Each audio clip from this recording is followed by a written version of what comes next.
Going for the stop. Oh my God! The atomic butt drop. This is Big Tone, MMA, and Nino Beige here to talk about UFC 209, and so just MMA judging in general, some of the negatives and different aspects of that. What's up, Nino? What's going on, Tone? How you doing today, man? I'm good, man. I'm blessed. How are you? Doing great, doing great. How's the weather over there in Cali? It was beautiful today, beautiful. Good to hear, man. Good to hear. So, UFC 209 is over. How you feel about what you saw, man? I think I've seen enough, man. I thought after the first fight, like, I thought Woodley won the first fight. And then when they were gonna do it again, I was like, all right, like let's get this over with, And then it just opened up even more controversy. But in my opinion, I think I had Woodley winning round 2, which was a swing round. Round 1, I think Woodley, nothing happened in round 1. Like nothing happened. What did Woodley do in round 2? That made you feel like he won? He rocked Wonderboy twice. He hit him with the overhand right twice, and he cut him. He rocked Wonderboy twice. He didn't. He got it. Like he touched him bad. Is what I'm trying to say. No, like, man, he was hitting him on the end of his punches. We gonna watch this fight again, but I disagree with you completely, saying that he rocked him. Because if he rocked him, he would have acted like he rocked him. Well, he cut him. When Tyrone really rocks you, he acts like he rocks you. He gets aggressive. All right. Well, let me just give you like how I scored the fight, and then you can tell me how you scored the fight. But round 1, literally nothing happened. If you could give like no winners, like 10-10 round, I would do a 10-10 round, but nobody really does that. So I'm gonna give it to Wonderboy just because he landed one more strike. So I mean, I guess give it to Wonderboy. And then I guess that's where the octagon control thing comes into play. If the round is like just such a toss-up that you have to go to octagon control, that's like last resort in my opinion. But round 2, I did have for Woodley. Did the more damage. Wonderboy didn't do shit in the round. Round 3, that was. Hold on one second. Round 3, I had Woodley as well. Yeah, I had Woodley as well, obviously. And then round 4, Wonderboy was definitely Wonderboy's round. Controlled the cage once again, landed more strikes. And then round 5, if we were under the new rules, I would have round 5 as a 10-8. But Nevada still hasn't. How would round 5 be a 10-8? Because this dude was knocked out for like a second or two. The Wonderboy literally knocked out. Okay. That's how but like I said, it's not the new rules. It's the old rules. Under the old rules, it's 10-9. It's a 10-9. Nevada doesn't have the new rules yet, so it's a 10-9. But that's just my. I'll just give you some stat. I can give you some stats. Like in this fight, their most recent fight, right, the one that was on Saturday, Woodley had 1 knockdown, landed 54 strikes to Thompson's 53. Had the takedown as well. In their last fight, Woodley landed 113 strikes to Thompson's 60, had another knockdown, a takedown, and 2 submission attempts. So it's like I just don't see why we need to see this again ever. Basically, I'm not saying we need to see it again, but what the problem I have is that if you watch round 1 and you give it to Wonderboy, round 1 looked like round 2. And Almost. when Ty, the punches that Ty did land, he didn't land. The one thing he did do was he cut Wonder Boy because it was a glancing punch. And when you wear those gloves, the glancing punches are the ones that cut you. I mean, it wasn't. But what did Thompson do in that round? What did Thompson? Huh? What did Thompson do in that round that gave him the round? He chased. I mean, look, man. If I know, and I'm an educated person, and I know, I'm a judge, and I'm looking at these guys fight, and I see one guy continuously backing up and twitching and looking nervous. He looked nervous. He looked like he didn't know what to do. And he looked that way the entire fight when it was on the feet until the 5th round. You can't say that when you realize that one fighter is pressing, even if you're not going wild, throwing punches, you can still press the action with your just by being in position. And Wonder Boy continuously had Ty up against the cage. And did nothing fight. with it. It happened in round 1, 2. When they got back up in round 3, it happened. It happened in round 4, and it didn't happen in round 5 in the last couple of minutes because Ty was pushing. And even in round 5, he ended up with his back to the cage.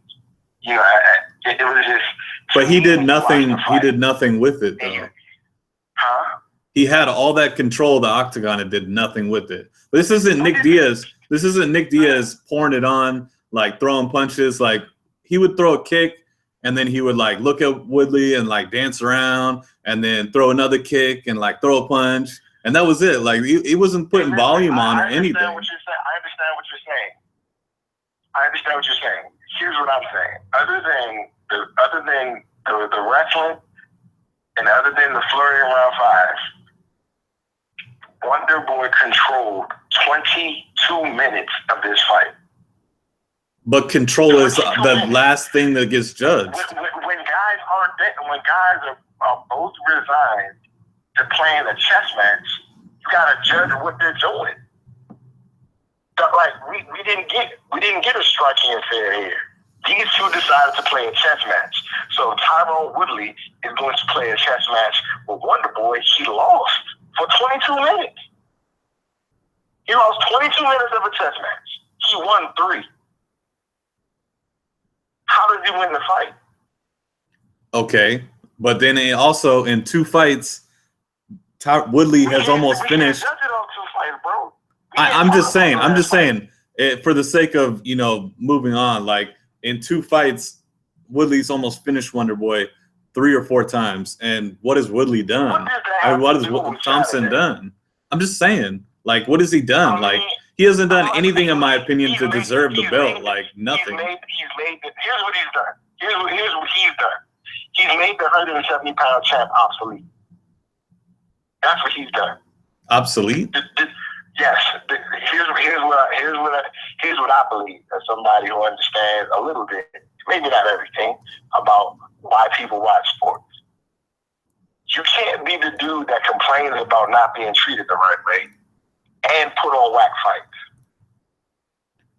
But his whack fights are against Thompson. It takes 2 to tango. It takes 2 to tango here. It does take 2 to tango. Let's not act like Thompson is been the most exciting fighter ever in these 2 fights. No, he's knocked out more people in a row than Woodley has. I know, but what has he done? What has he done than Woodley? I'm asking you a question. Has he put on more impressive performances recently than Woodley has? He didn't knock out Robbie Lawler. Nah. He knocked out Johnny Hendricks. What? But you're comparing what? He's the first dude to knock out Johnny Hendricks. I mean, I don't know. I guess his last 2 fights have not been impressive to me. Like his last 2 fights were against Woodley. Exactly. He hasn't impressed me. He also beat the dude who beat Woodley. I mean, when you think about resume for resume, Wonder Boy's resume is better than the champ's. The champ just happens to be the champ because he hasn't showed it. But he hasn't showed it though. He hasn't showed it. Their two fights. He's almost got finished 3 times. He's got outstruck by a huge margin in their first fight. A huge margin. He got outstruck by a huge margin in the first fight because the ground strikes are counted. Well, and that's not part of MMA. This isn't kickboxing. I mean, maybe Thompson should go back to kickboxing. You gotta take everything you're saying, and you gotta take it into consideration.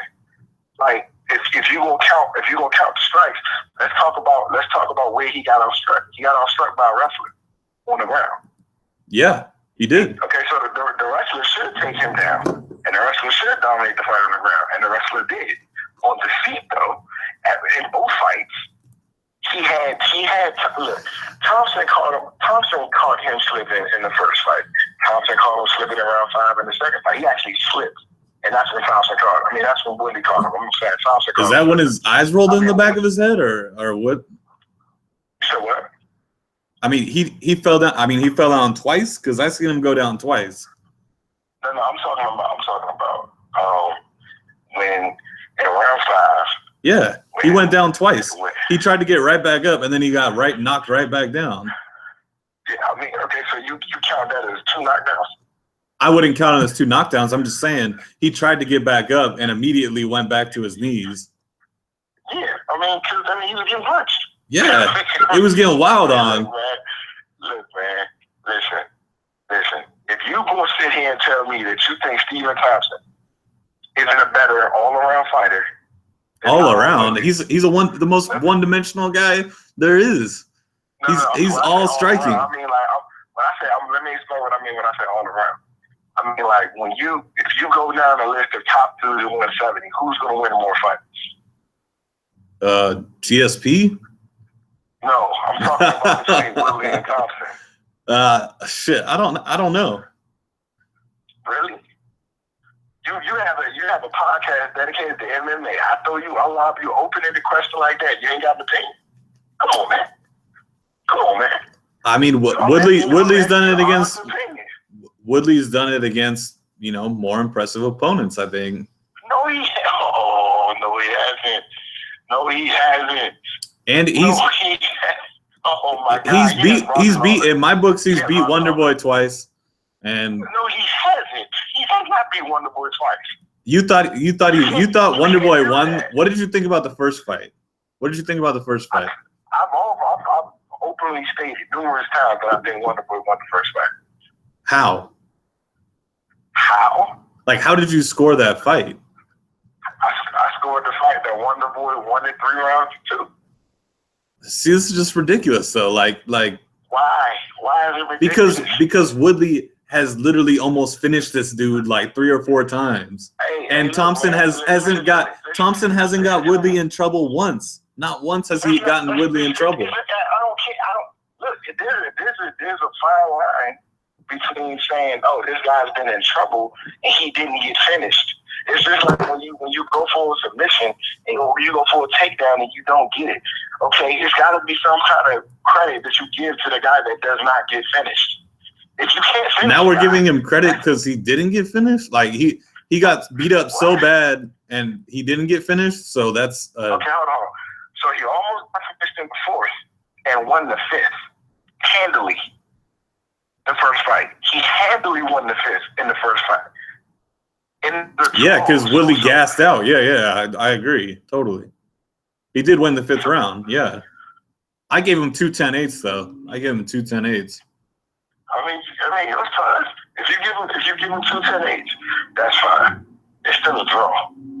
Not with the 2 10-8s, nah. No, I mean, if you give him 10, I'm talking about it is a draw. I mean, like the fight was a draw. That's fine. We don't get to judge. Unfortunately, we can't judge.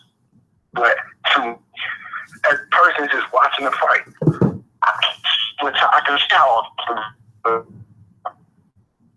I can see how that he is in there with him.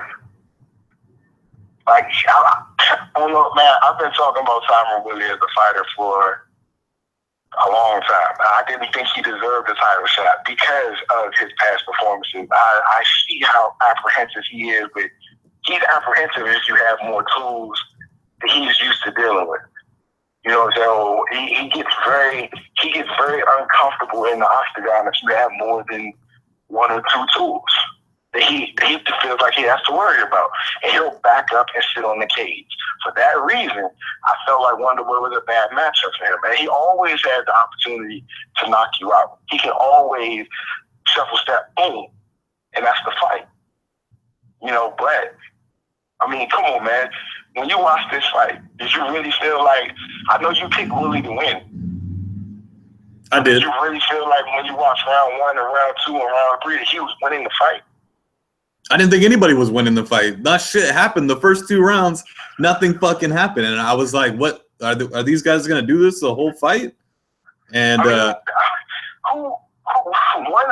the dudes is this powerhouse in the karate technician.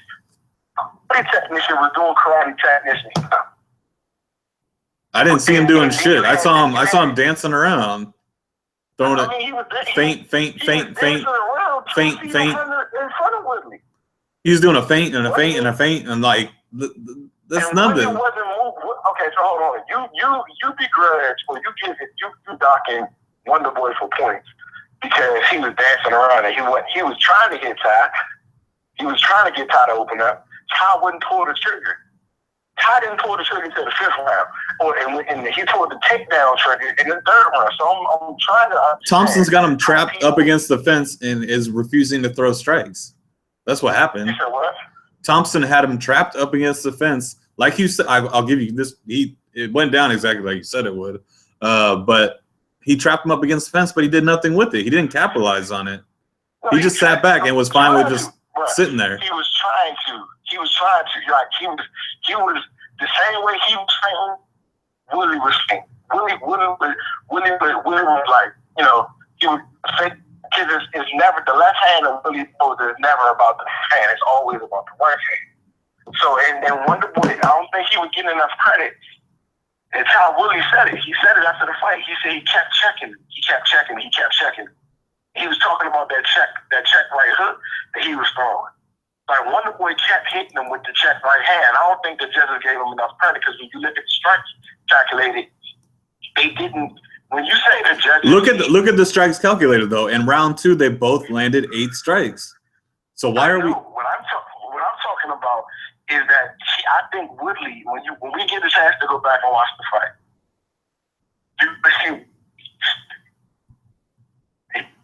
he's trying to close distance. Wonderboy keeps hitting him with a right hook, and he did it numerous times in 1 round. So for him to only get 8 strikes in a second was crazy to me.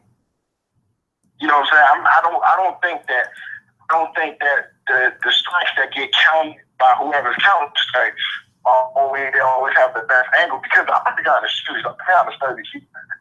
I mean, this isn't the judges don't do this. This is fight metrics from. This is they go off the TV feed like we do. Right. And I think they have more. They have the extra angles. Like they have use of all of the cameras that are in the octagon as well. Fight metrics can't see. If Wonderboy has his back, we watching on the TV. We watching the same thing. The whole time we were watching, they had Tyler on the right, Wonderboy on the left, right. We took time we were watching. Yeah, the takedown. I mean, when he took him down, I think it changed angles a little bit. But yeah, for the most part. When they take down the camera, the TV production, they changed the angles.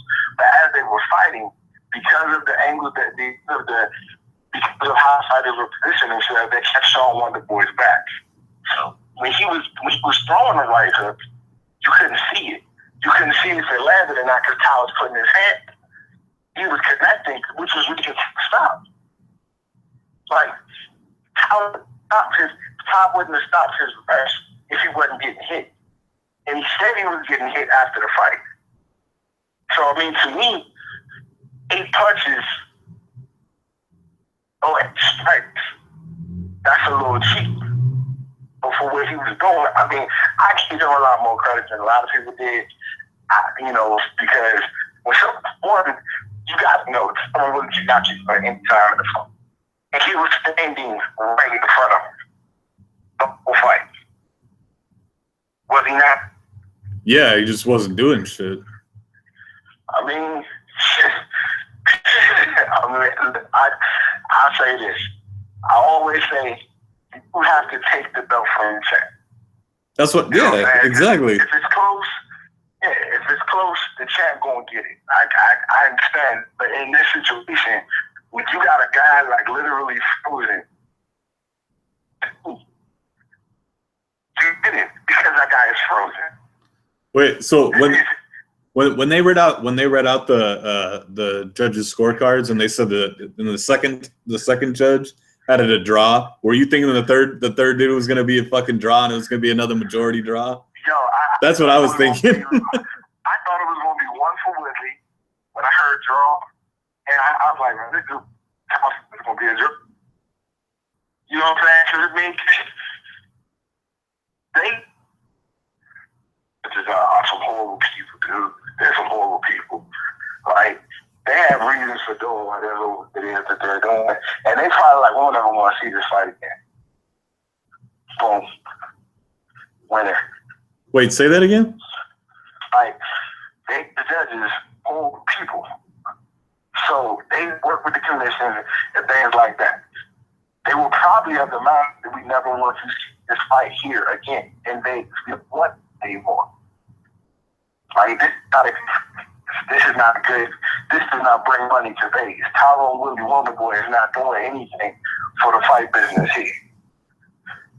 All that stuff matters, man. I don't know. I thought it was gonna be another draw, and I was gonna be so pissed. He changed it to an 8. What was that? Did you see on the card where it was a 9 and then he changed it to an 8? I think it might have been the other way around because his boss, the commissioner or whatever. Did you watch the press conference? The press conference afterwards. Did he change it to an 8? Well, in the press conference, the commissioner or whatever addresses that and says it shouldn't have been a 10-8 under the current rules because Nevada hasn't adopted the new rules or whatever. And he said he corrected the judge or what, and they had a talk or something. So I think that might have been. He talked to him after, but the scorecard was official already. No. I think he might, but he might have tried to change it back to a 9. I don't know. I have no idea. I didn't see that part. I didn't try to change a few hands on a few touchdowns. I don't think 8's go to 9. I don't know. I didn't see that. I have to plead the fifth. Check out Halani's media feed. He posted it, and it wouldn't have mattered because that judge. Yeah, exactly. That's the one that gave. That's the one that gave. The only one that gave Thompson round 2. Mm-hmm. So it is what it is, man. I just think personally, I think the Wonder Boy is better than Woodley. I mean, you have a right to think that, but. Yeah, I just think that he's better than Woodley. I think that Woodley's a bad matchup for him. I think they're a bad matchup for each other. I mean, that was. You're right. You're 100% right. 100% right. Just terrible matchup. I mean, I hate to say it, but somebody's gonna knock off. I mean, no, these champs don't last unless you're. It takes the best of the best to last. Holding the belt, so I mean, Woodley's not going to have the belt forever. No, Woodley's not going to have the belt after his next fight. Well, I mean, you're going a whole nother direction. But I'm just saying he's not going to hold onto the belt forever. Like somebody's going to knock him off, and Thompson's going to have another shot at the title. So I mean, he will. But what I'm saying is, look at the UFC and what they're asking their champions to be and do. And yeah, they want them to be stars as well as, champs. Be good at what you do, you know what I'm saying? And be entertaining. That might not apply to GSP, though, for some reason. I don't know. You know what? I said that might not apply to GSP for some reason, though. Nah, legends don't have to be entertaining. You just gotta show up. Did you see what he said on the MMA Hour today? No, what did he say? he kind of made it sound like he said his exact quote was something like, "I want these last couple of fights to cement my legacy in the sport," and it kind of seemed like he was implying like, I would assume if he did beat Bisping, that obviously he's going to be at the middleweight. He's going to be in shape for middleweight, another middleweight fight after that. And maybe finally does the Silva fight. Man, look. 5 years too late. 5 years too late. Yeah, of course. Yes.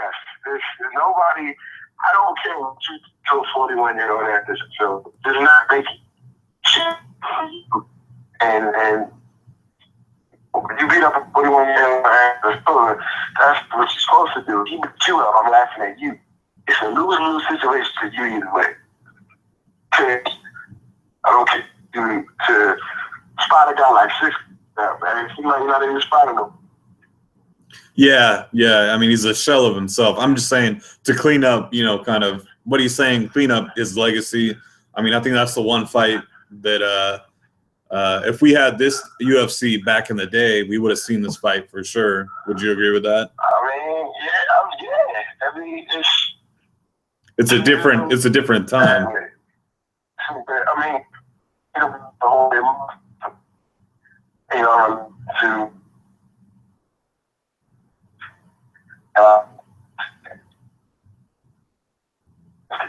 you there? Hello? You there? Yeah, I'm here. Okay. Can you hear me? Yeah, I got you. Yeah. Well, I was asking you about what you feel about Masvidal, what he said. Which part? You talking about the MMA hour today? I don't know. I just read a quote. That he made. I don't know where he said it. I think it might have been the man hour. He was talking about how he's the guy that the UFC sends after the fighters that they are happy with. That's not Maya? No, I'm just kidding. I mean, did you remember me saying this like 2 weeks ago? Mm. Oh no, it was before the Cowboy fight. No, I definitely put it out there. I said they're giving him Masvidal because he went in there at union thing. Yeah, that was the little. I mean, I didn't see you say that, but kind of the whole buildup around that was a little odd. Yeah. Yeah, it's like whatever allows Masvidal to be the best him possible. They've given him that. They've given him these things. So it's like you ain't got this dude hungry. Just be, in my opinion, be what Nate Diaz was supposed to be. Yeah, he's got that style. He's definitely got that style, and he's got those street credentials for sure. Yeah, I mean, he's got the all-around game. He's nice on the ground. Like, if we always, you're a Nate Diaz fan, right? You trying to play with the viewers right now? Nah, man. But Nate Diaz fans always talk about how big he is, and about how two-dimensional he is. Like, if he's not punching, he wants to get on the ground and hit you. That's it. But Nate, if you force Nate Diaz to throw a kick, it's weird. But Masvidal he's just a fighter. So whatever it takes is what he's going to do. But like you said, he has a streak cred. He has the background. He has the story, all that stuff. When he says what he thinks, the UFC has a potential star in that guy. You know what no one talks about with him? His takedown defense. He's stopped 80% of takedowns attempted against him, and he's fought some fucking wrestlers too. Like, that's crazy to me. When I personally, when I look at 170, and I look at what he's been trying to do in his last couple of fights, and how he's getting comfortable at 170. Like, when he came from 155, I don't think he looked comfortable at his first couple of fights at 170. I mean, his first fight at 170. His first fight was Ross Pierce winning it, or was that his second fight? You talking about at 170? He fought. It was like, it wasn't even a name. It was like some Brazilian dude. I don't even know. Yeah, okay. So Ron Pierce was probably his second fight. No, it was Benson Henderson was the second fight.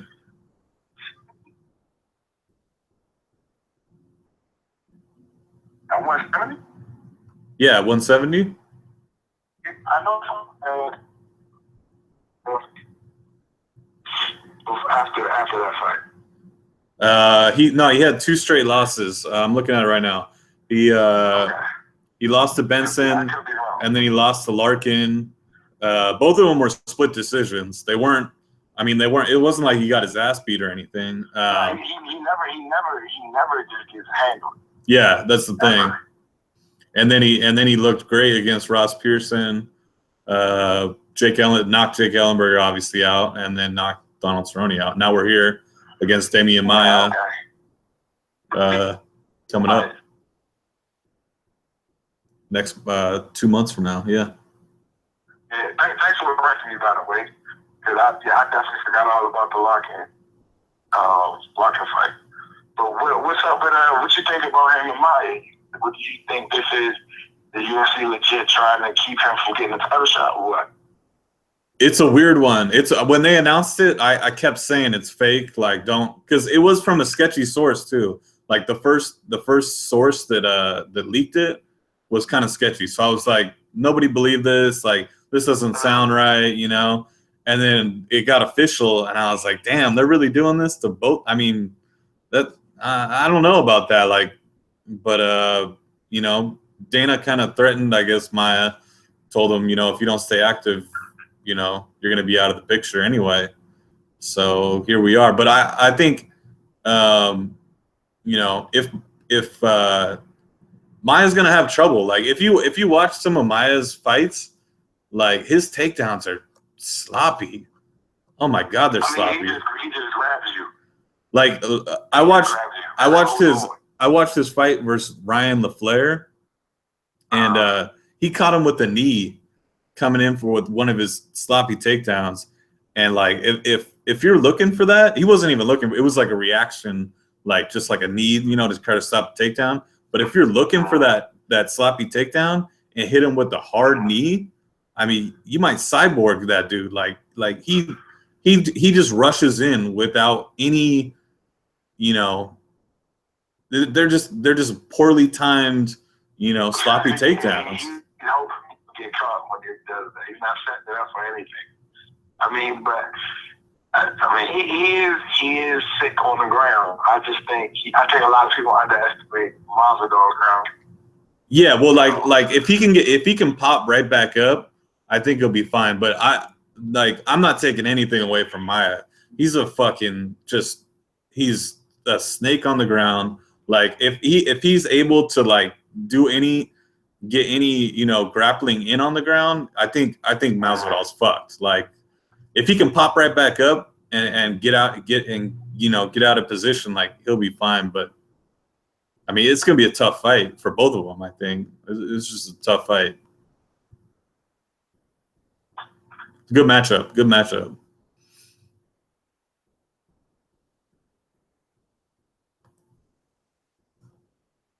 You still there?